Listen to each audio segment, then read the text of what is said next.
Sidaya ketemu meneh. Sopo? Kuwi sing nglambene kaya gedang kuwi. Ora ngono ki to ya. Ya malah seneng aku nek amben mayang kepethuk ya amben bengi kepethuk. Iya.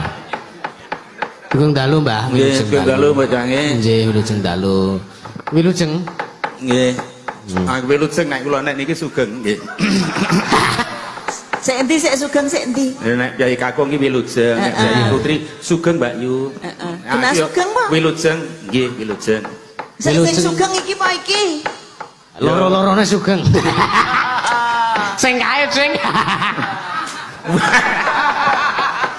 Apa? Sugeng. Dadi artine iki padha lho. Heeh. Sugeng Mbak Tatin. Ngopo aku gedang ra iso omong. Ayo sampean sugeng lho. Iki mau wis disindir jarane kaya gedang goreng enak.